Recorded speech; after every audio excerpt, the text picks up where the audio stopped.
过去10年，只要提到中国房地产，万科这2个字几乎等于优等生，国家队标杆，是银行放心贷、投资人敢买、地方政府敢押注的那类公司。大恒可以倒，碧桂园可以躺，万科不能出事，这曾是金融圈里的共识。但就在这2天，这个共识被资本市场用脚踩碎了。A 股、港股齐创10年甚至上市以来新低，多只境内债单日暴跌3-4成，被交易所强行拉闸。标普连环2次下调评级，最新把万科降到 CCC 减，还加入观察名单，前景负面，等于公开宣判这家公司已经处在高度违约风险边缘。更让人不寒而栗的是，万科剧烈动荡的同一个时间轴上，还叠加了3个信号：28个省联名逼宫中央，要开征房产税，恢复农业税。一份据称由体制内专家所做的报告，写下民意急剧恶化，经济体系已经崩塌，权力结构松散。旅居海外的关注中国经济的学者，像程晓农、许成刚、胡立任，第一次几乎用同一种语言说，中国经济在倒退，房地产时代走到尽头，所谓奇迹永久性终结。万科到底是个案，还是整个系统崩坏前的前兆断层？我们把几条线索接在一起，试图讲清楚这个正在发生的故事。观众朋友们好，这里是大时局，我是志哥。先看冰冷的数字，根据公开财报和各方测算，万科有息负债超过3600多亿元人民币，其中1年内到期的有息债务就有1000多亿元。与此同时，万科账面上的货币资金只有几百亿，市场上流传的数字大约在600到700亿元。这意味着什么？1年内要还超过1000亿，手里现金只够覆盖一半不到，销售回款又在断崖式下滑。这不再是短期周转有点紧，而是流动性被压缩到极限，已经站在偿债压力的悬崖边。11月中下旬开始，危机全面炸开。11月25号起，多只到期日在2026到2027年的境内外债券，一天跌 10%， 隔天跌 20%， 到27号干脆暴跌超过 30%， 触发交易暂停。万科提出要把一笔12月15号到期的20亿元境内债延期偿付，这在过去被视为体制内优等生不会干的事。标普、路透、英美财经媒体密集报道，万科正在考虑债务重组选项，而金融市场已经按潜在违约人来给他定价。更关键的是市场情绪，债券价格不是涨跌几个点，而是直接被打到2-3折，说明多数投资人已经不相信靠一次展期、几笔新贷款就能把这个窟窿补上。万科在2025年前3季报表上交出的是营收同比下滑 26.6%， 规模净利润亏损280亿元，创历史纪录，销售额较2024年几乎腰斩。日经亚洲分析约5300家中国大陆非金融上市公司后发现，有 24% 的公司在今年前3季净亏损，是有记录以来最高比例，而亏得最多的就是万科。换句大白话，昨天那个不会出事的万科，今天成了整个 A 股里亏得最惨的一家公司之一。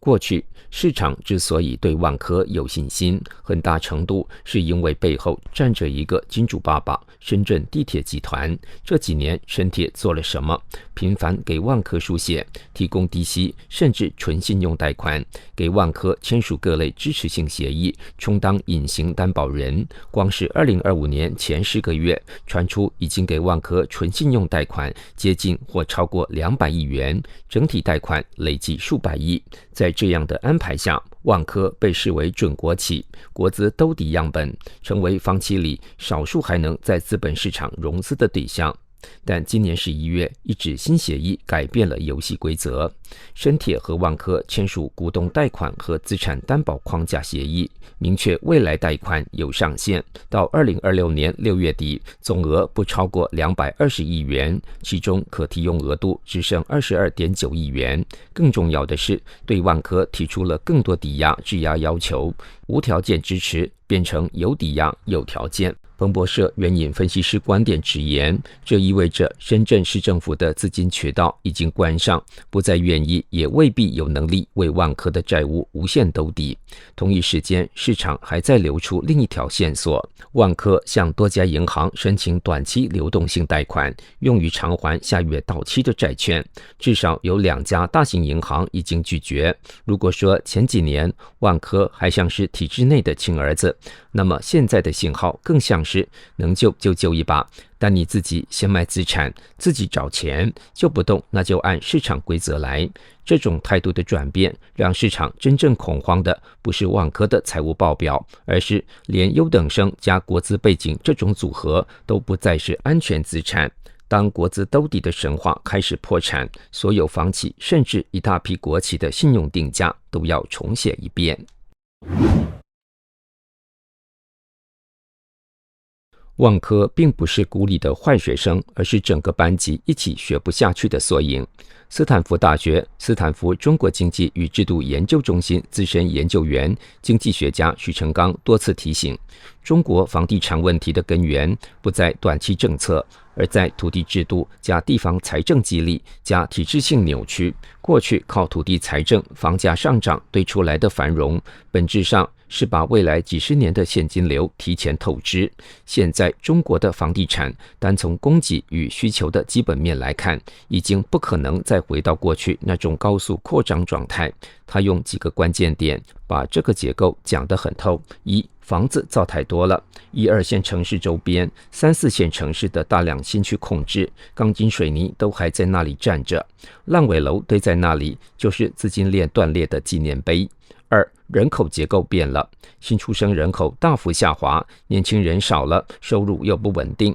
新一代不婚不育不买房成为潮流，不是因为躺平好玩，而是因为看不到长期收入和制度保障。3、房地产对经济的拉动角色不再存在。过去有说法，房地产及其上下游占 GDP 1/3，现在这个巨兽一旦失速，问题不只是 GDP 少了几个点，而是拖出金融、财政、地方政府融资平台一整串骨牌。许成刚的判断很激烈，也很冷静。中国房地产行业实际上走到尽头了，今后在最乐观的情况下，也只是维持，不可能再成为拉动经济增长的引擎。靠房地产拉动经济的时代已经结束，且不会回来。许成刚认为，国际货币基金组织 IMF 曾经向中共政府提出用1万亿美元级别的中央救助来防止系统性金融危机，重点不是救房地产，而是救金融稳定。但就算真有这1万亿，他能做的也只是延缓爆炸时间，而不是把炸弹拆掉。就在万科债券暴跌的台面上，北京政界流出一条更惊悚的消息：全国28个省市的书记和省长联名向国务院递交请愿书。这封信不是汇报工作，而是2个赤裸裸的诉求：一、立刻开征房产税，对象是城里的中产，尤其是拥有多套住宅的人群。不管你是否失业，有没有收入，只要名下有房，每年都要交税，刚性、持续，不可逃避。这相当于官方宣告，中产阶级不再是要培养的消费主力，而是可以被猎杀的税基。过去10几年靠房地产积累的家庭财富，要被切割1层、2层，填进地方财政的黑洞。2、恢复农业税，让3亿农民回到旧时代。2006年取消农业税，被视为农村改革的一大进步，因为这个税长期压垮农民，引发抗争。现在地方为了活下去，居然想把这座大山重新压回农民肩上。问题是这几年至少3亿农民工因城市就业枯竭被迫返乡，他们回家不是为了享福，而是在城市活不下去了。如果再加上一笔农业税，就是再把人往造反门口推。海外视频人人江峰一针见血，28省当然知道后果，不是他们蠢，而是他们被逼到绝境，土地卖不动，招商没人来，外资撤了，民企倒了，能炸的只剩城里人的房，农民的地。当返乡农民加房贷中产同时被逼到墙角，社会结构开始裂开，底层活不下去，开始翻垃圾桶，露宿街头。中产阶级被反复收割，从有房有存款变成房价腰斩，资不抵债。上层官员忙着自救，钱能转走多少算多少。税制的选择其实就是政治选择。当一个政权开始对内开刀，对民抢钱，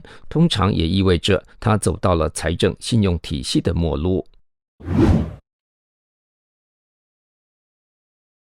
网民甘成王曝光了一份体制内专家提供的名为《中国社会真实状态调查报告》的节选。报告来自多省市长期摸排、访谈和监测的综合情况的汇总，对外选择性地公布了中国民间情绪急剧恶化、经济体系已经崩塌、权力结构正在松散、整体崩溃已成定局等章节。用一句话概括，就是崩坏已成定局，重建只是时间问题。几个关键点：一、民间情绪急剧恶化，全国全民不满成为主流，特别是北京、上海、广州部分省会城市，怨气接近临界点。30岁以下年轻人中，近80%认为现状无望。最后一代不再只是一句玩笑，而是自我认同。令人意外的是，体制内的离心倾向比体制外更高。军队、文艺界、教育系统等内部群体因为看得更清楚，失望也更深。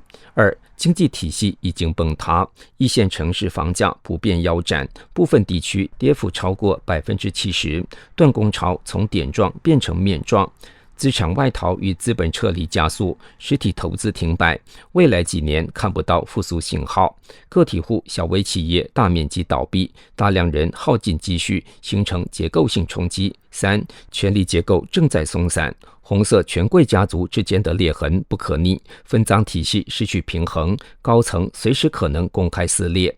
报告还提到更黑暗的一层，从黑市器官到跨国犯罪集团的保护链，一旦被国际社会系统性揭开，政权的合法性将瞬间崩塌。4、总结，崩坏已成定局。今日中国不再是稳定、繁荣、可预期的社会结构，而是处在经济枯竭的深渊，加社会全面失望的黑暗，加政治分裂前夜。人民已经有理由，历史已经给出方向，唯一缺少的是行动。与这份报告相呼应的是由国家数据局陈荣辉博士牵头34省调查机构汇总的另一组触目惊心的数字，无家可归者达2410万，比2020年暴增5.3倍。其中33岁以下的年轻人占比从2020年的6%飙升，截至到今年5月的61%，增加了54倍。而这份摸底调查还没有把县村和隐形流浪人口算进去。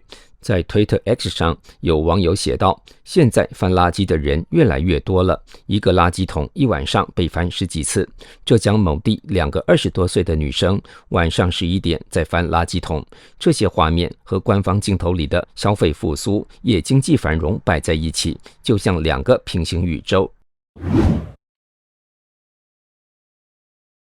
日经亚洲那组统计很像是给这场危机做了一个截面 X 光。在约5300家非金融上市公司中，24%在今年1到9月录得净亏损，超过30%的公司净利润同比下滑，只有约40%实现增长。房地产开发商中，100家里有48家前3季亏损，合计亏了647亿元。整体上市公司净利润总额比2022年峰值已经跌了约10%。万科在这个图景里是什么角色？它是所有上市公司里亏得最多的一个。它的股债暴跌，引发整个内地、香港地产股一波抛售潮。它还是市场心里的最后一块国资房企遮羞布。一旦这块遮羞布也撕开，外资、国内机构、普通投资者面对的问题就只剩一句：如果连万科都保不住，那还有谁是安全的？同一时间，党媒自己也在漏嘴。新华社用一篇“兴业强陷富民，谱写城乡融合发展新篇章，高调歌颂县域经济、乡镇企业。前企业家胡立任逐字读完后得出结论：中国经济正在从城市化、全球化、高端制造急速倒退回40年前的县域经济模式。过去40年的路径是乡镇企业到城市化，到吸引外资，到民企崛起，到融入全球产业链，到世界工厂。而这7年里发生的事，像是一部倒放的电影：外资撤离，产业链去中国化，民企倒闭或潜逃，农民工大规模返乡，县城和乡镇被迫吸纳失业人口。胡立任说，40年改革的成果被7年时间推回1978年的原点。唯一的区别是，1978年的中国还充满希望，今天却充满恐惧。陈小农则用3性危机来概括当下：一、政治信仰危机，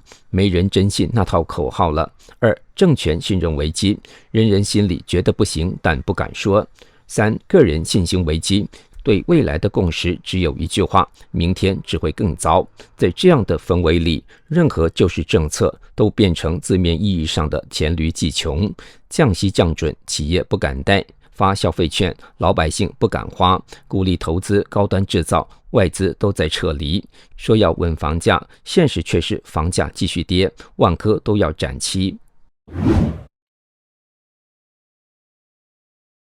如果把这几个事件放在一条时间线上，万科股债暴跌，评级被砍到稀减，深铁和银行后退一步，中央传出市场化处理的风声，28个省联名上书，开口就要房产税恢复农业税，把中产和农民同时推向收税绞肉机。体制内报告写下，民意恶化，经济崩塌，权力松散，崩坏成定局，无家可归者暴增到2000多万，年轻人翻垃圾桶的画面成为日常，一个个看似技术性的财经数字，24%的上市公司亏损，房价跌去一半，青年失业率统计消失，共同指向同一个方向。这不是一场普通的经济周期，而是一个政治经济体制走到终点线。万科只是这个体制的一块试纸，当这块试纸被泡在现实的溶液里，显出的颜色叫做财政枯竭，国资兜底神话破产，房地产时代终结，